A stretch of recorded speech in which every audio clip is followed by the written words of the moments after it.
Cette vidéo dévoile comment liberté d'expression, plateformes numériques et ingérence étrangère s'entremêlent aujourd'hui. Aberkan révèle les coulisses du contrôle de l'information, l'affaire Durov, les pressions américaines et la manipulation des récits en ligne. Un décryptage puissant pour comprendre ce qui se joue vraiment derrière nos écrans. Est-ce qu'il faut mettre une limite à la liberté d'expression ? On va commencer justement ce débat à ce sujet. À cette question, on me répond toujours, la seule limite, c'est la loi. Ce qui est une manière d'ailleurs de botter en touche. La question, c'est quelle doit être la limite fixée par la loi ? Est-ce que vous avez quelques éléments de réponse là-dessus, Idriss ? Il n'y a pas mieux que l'expérience. Donc, en ce qui me concerne, j'ai poursuivi des gens en diffamation. J'étais un peu obligé. Alors, c'est du temps perdu, ça prend un temps fou, etc. Le professeur Raoult l'a fait aussi, on le sait. Karine Lacombe, qui l'avait diffamé, il avait été reconnu qu'elle l'avait diffamé, mais elle a obtenu l'excuse de bonne foi, puisqu'en France, on a le droit de diffamer de bonne foi. Aux États-Unis, vous faites ça, vous êtes cuit. Je rappelle qu'il y a des gens qui prennent jusqu'à 1 milliard de dommages-intérêts aux États-Unis pour diffamation. Une diffamation, ça peut piquer très très vite. Mais en effet, je trouve que le cadre de la loi, il est suffisant pour l'instant. Et qu'à chaque fois qu'on essaie de créer quelque chose de supplémentaire, de proactif, de Minority Report, typiquement Philippe Cadic, on essaie alors j'ai un trou, je sais plus si c'est Philippe Cadic, Minority Report, c'est bien ça. À chaque fois voilà, tu te rappelles de Tom Cruise. À chaque fois qu'on essaye justement d'ajouter, d'enrichir surtout le côté arrestation préventive, on sait qu'on est dans le mal. Et d'ailleurs, c'est ce qu'a dit Musk sur X. Il a rappelé, aucun régime qui a censuré n'a été du bon côté de l'histoire. C'est tout. Il n'y a pas 36 analyses à avoir. D'ailleurs, le Brésil, là, vous parliez tout à l'heure des moyens peut-être de vengeance, ou en tout cas il n'a pas balancé. C'est illégal aussi, ce que fait le Brésil. Parce que selon il a même dit qu'il attaquait, je sais pas, j'ai lu ça sur X, qui pénalisait de 8 000 € tous ceux qui utilisaient des VPN. Par jour. Donc le salaire médian au Brésil, c'est $1 700 par mois. Et Alexandre de Moraes a passé une loi qui pénalise. Voilà, c'est le nom du juge de la Cour suprême, qui est notoirement... Il a l'air sympathique d'ailleurs. Il ressemble à Voldemort le mec, et c'est littéralement la façon dont il est comparé par Musk, et il est notoirement lié à la CIA. C'est pas une blague, des gens comme Glenn Greenwald ou d'autres le rapportent, il est notoirement lié à la CIA. Et ce type, eh bien en effet, il a dit, si vous utilisez un VPN pour contourner l'interdiction de X, c'est $8 800 par jour, eh bien là, l'association du barreau au Brésil vient de considérer que c'était anticonstitutionnel, et c'est exact.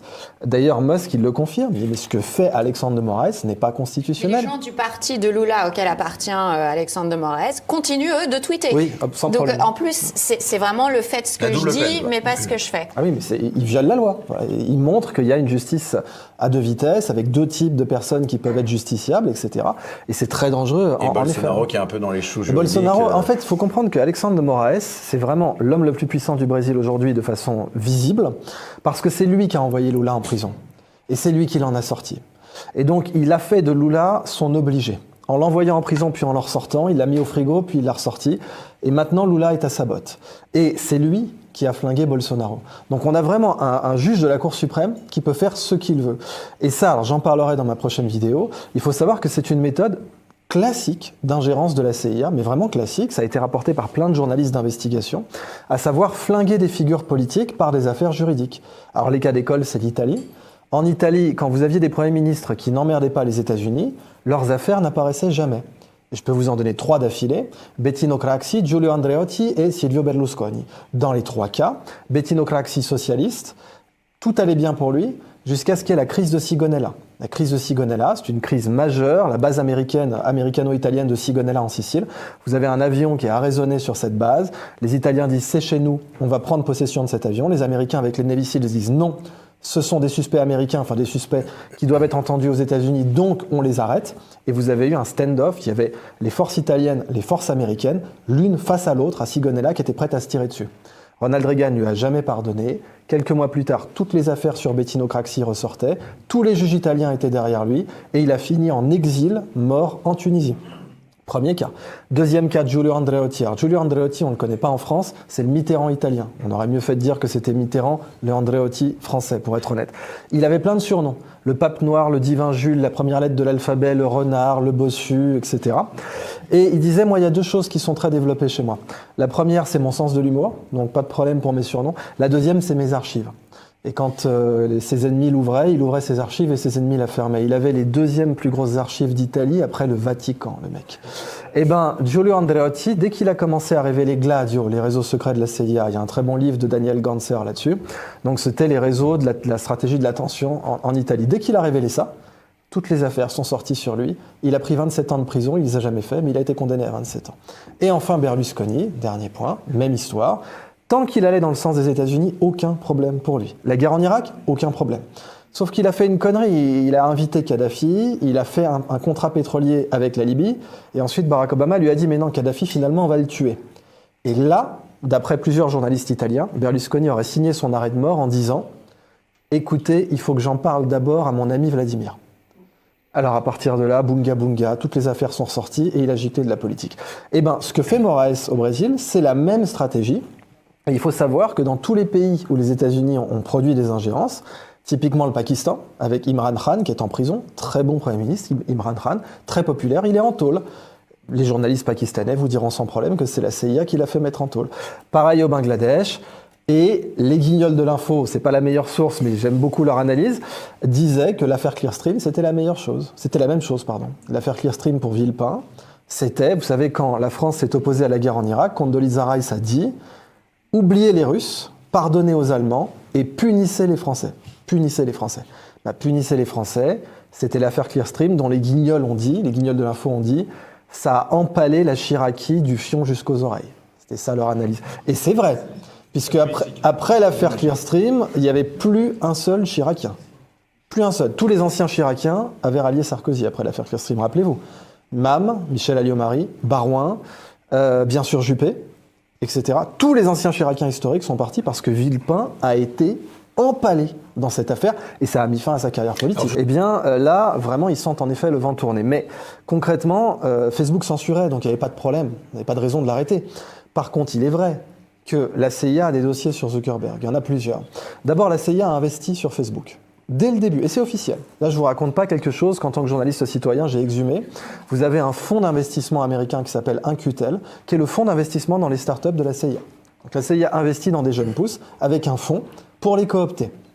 Et ce fonds s'appelle donc Incutel. Dans l'affaire du rachat de WhatsApp, Zuckerberg pourrait être mouillé. Parce qu'à l'époque, j'avais bien suivi le dossier, à l'époque j'enseignais à Centrale Supélec, j'enseignais les études de cas des rachats d'entreprises. WhatsApp, on n'appelait pas ça le rachat de WhatsApp, on disait l'affaire What the fuck, parce que ça avait été payé beaucoup trop cher. Et donc il y avait des soupçons, je dis bien des soupçons, là, c'est pas même pour me protéger légalement, je vous dis juste loyalement, il y avait des soupçons que Zuckerberg avait touché des rétrocommissions dans cet achat. Parce qu'en gros, sa société Facebook rachète WhatsApp, 22 milliards, un truc comme ça, alors qu'en fait elle en vaut 10. Alors vous imaginez bien, il dit au fondateur de WhatsApp, écoute, ta boîte vaut 10, je la rachète 22, tu me reverses 5. Voilà.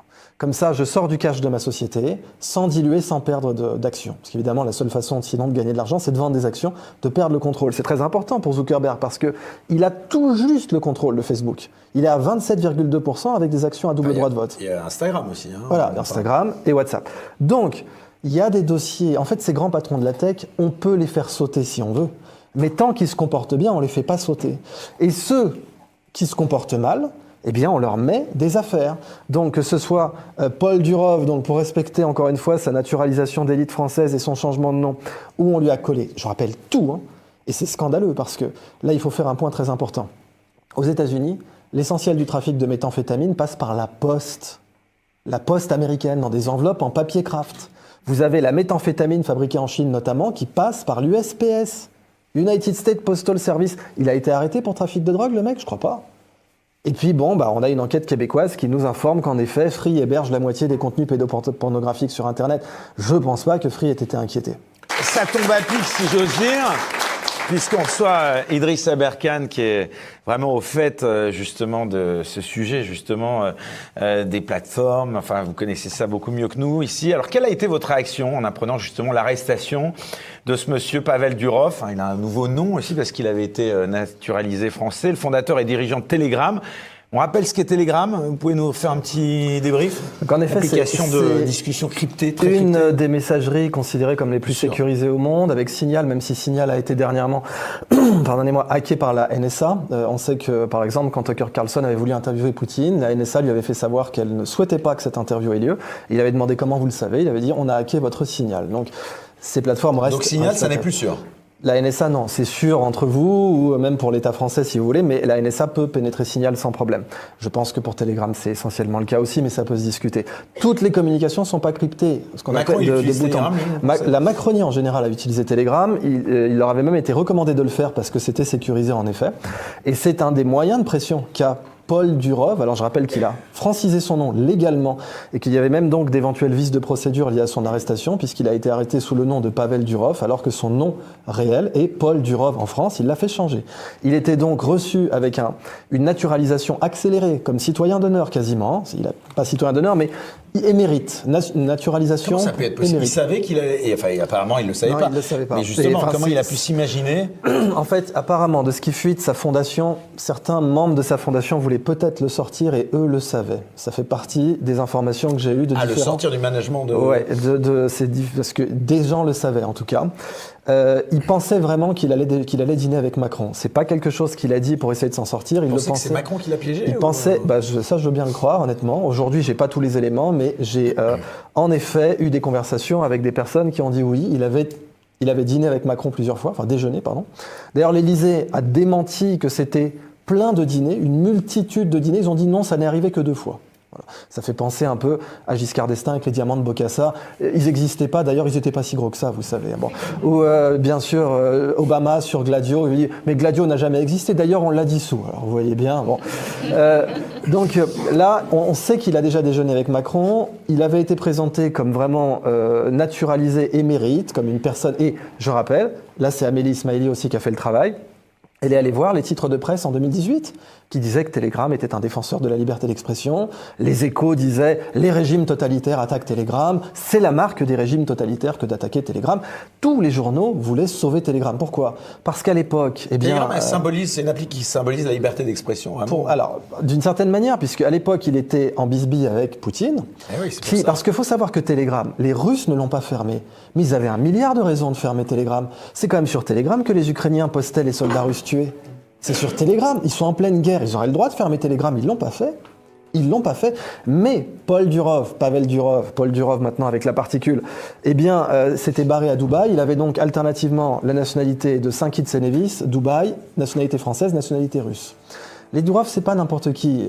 Ce sont les fils d'un grand universitaire russe, monsieur, donc le professeur Durov, philologue, spécialiste de Juvénal à l'université de Saint-Pétersbourg, et les 2 frères sont des surdoués. Donc Pavel Durov, lui, c'est plutôt le flamboyant. C'est un Mark Zuckerberg russe, quoi. Non, parce qu'il ne sait pas programmer. Le Mark Zuckerberg, c'est son frère. C'est lui qui a les clés de cryptage, etc. Lui, c'est vraiment plutôt une sorte de Steve Jobs. Vraiment un type très charismatique, avec une personnalité très narcissique Un roi aussi. du marketing. Et un roi du marketing, en effet. Et le Zuckerberg, c'est son frère, qui lui est beaucoup plus introverti et qui Enfin, il y possède avait eu les les clés de jumeaux d'ailleurs au cryptage. passage. Hein. Mark Zuckerberg, Alors, on ça, dit qu'il c'était a les- piqué... Oui, mais c'est lui qui a codé quand même. Ah, quand même. Il a piqué l'idée, mais c'était donc en effet les jumeaux. Ah, ça y est, le nom m'échappe. Winklevoss, merci beaucoup Béatrice. Les jumeaux Winklevoss, voilà, à qui il avait piqué l'idée, mais bref. Donc, pour résumer, Pavel Durov a des dossiers, parce que regardez juste pour conclure sur ce que le moyen de pression que Musk a sur les gens qui attaquent X aujourd'hui. Vous aviez un politicien, je crois, d'Écosse, qui avait dit que Musk était raciste. Et Musk avait dit, mais c'est lui le raciste. On dit, mais pourquoi vous dites ça? Parce que j'ai vu ces messages sur X. Et oui, Musk, il a le droit de voir vos messages personnels sur X dans certaines conditions. Et donc, il est allé voir les messages personnels de ce monsieur qui, en fait, sortait des saloperies racistes à longueur de journée, d'après lui. Donc, évidemment, il n'a plus rien dit. Mais Alexandre de Moraes, le juge de la Cour suprême au Brésil, Musk a sorti les dossiers sur lui. Vous voulez dire que Durov, il a peut-être tous les messages de Mais c'est Macron pas, il a peut-être, il les a Il d'ailleurs. a les messages de Macron à ses Alors, ministres. c'est même sûr, et pas forcément à ses ministres. Je ne sais pas dans quelle mesure Macron... C'est on pas sait que très mal de la part de utilisait- Macron, Alors, justement, peut-être que ça l'est, parce que la question, c'est est-ce qu'ils veulent faire pression pour récupérer ça? Pour finir, Poutine a ordonné à tous les fonctionnaires russes, depuis l'arrestation de Pavel Durov, a ordonné à tous les fonctionnaires russes d'effacer leurs messages sur Telegram. Donc ça Et on prouve peut bien ou que ça reste toujours... ça dépend, mais c'est quand même une bonne mesure de la part de Poutine. Ouais. Parce que je viens d'écrire un article sur Georges Soros pour le journal Omerta, que je vous recommande. Très bon magazine, Régis Le notre ami Sommier, Régis Le Sommier. ancien de Paris Match, qui a été attaqué aussi. On l'a considéré comme un poutinolâtre, ce qu'il n'est pas du tout, parce que simplement il était allé en tant que reporter de guerre en Ukraine pour apporter les faits. Et quand j'ai préparé mon article sur Soros, impossible de trouver quoi que ce soit de négatif sur lui sur ChatGPT. Rien. Je dis bien rien. Et bien sûr, j'ai fait mon travail de journaliste, j'ai enquêté. Ça m'a comment pris vous expliquez plusieurs ça mois. Alors c'est ce qu'on appelle, Wikipédia par exemple appelle ça un nettoyage de courtoisie, un blanchiment de courtoisie. Vous avez certaines pages qui vont être impeccablement propres, toutes les controverses seront enlevées, et c'est celle de Thierry Breton par exemple. Si vous allez sur la page de Thierry Breton, c'est pas moi qui l'ai découvert, c'est Amélie Ismaili, la journaliste d'investigation, elle vous dira, vous vérifiez vous-même, parce que dans le back-office de la page, vous pouvez y aller, toutes les controverses de Thierry Breton, et il y en a, les suicides chez France Télécom, les détournements de fonds, des vraies affaires, des trucs très graves. Eh bien, la page dit, c'est quelqu'un de bien, on a décidé d'enlever tout ce qui est négatif vis-à-vis de lui, on a fait un blanchiment de courtoisie. Par contre, vous le savez, que pour Didier Raoult, le professeur Perron, Alexandra Orion-Caude ou votre serviteur, eh bien, on a plutôt un noircissement de courtoisie. D'ailleurs, Marcel Pagnol l'avait très bien, enfin pas lui, mais ses descendants, ont dû batailler avec Wikipédia, qui écrivait que Marcel Pagnol avait collaboré. C'est faux. Alors c'est factuellement faux, il n'y a même pas de début de source, mais ça écrivait sur Nous, on Wikipédia. a un traitement de faveur un petit peu quand on est à la en tête tout d'un cas, média alternatif. C'est la guerre de l'information. C'est-à-dire que par exemple Ça veut là, dire qu'on fait peur quand même. bien sûr, mais et Juan Branco aussi, qui était un de vos invités, qui a fait le plus de vues, on est passé pour sa page Wikipédia à lui de tout propre à d'un coup full character assassination, du jour au lendemain quand il a décidé de s'attaquer à des gens à qui il n'aurait pas dû s'attaquer. Et même en ce qui me concerne, c'est marrant, vous voyez, vous avez dit, il a appelé à voter Marine Le Pen pour faire barrage à Macron. C'est même pas exact, c'est pas ça que j'ai dit.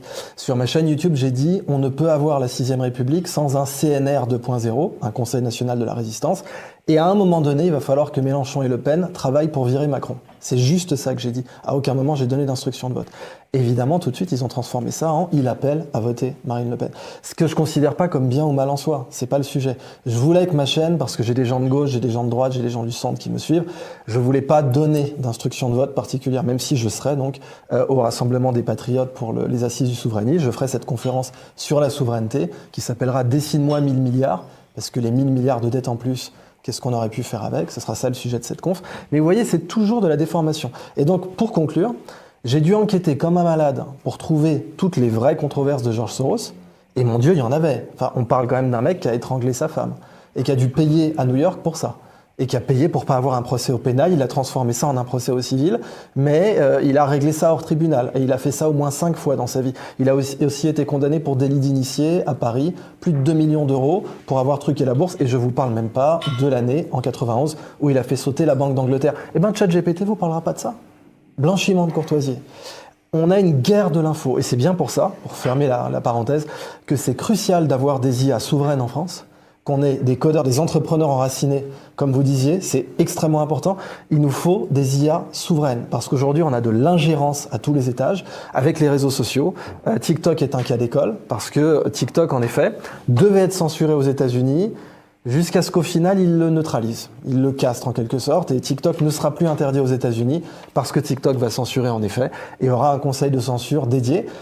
Ceux qui ne faisaient pas ça, pour conclure, Idriss Aberkane, dans cette intervention, tisse un long fil entre géopolitique, liberté publique, technologie numérique et stratégie d'influence.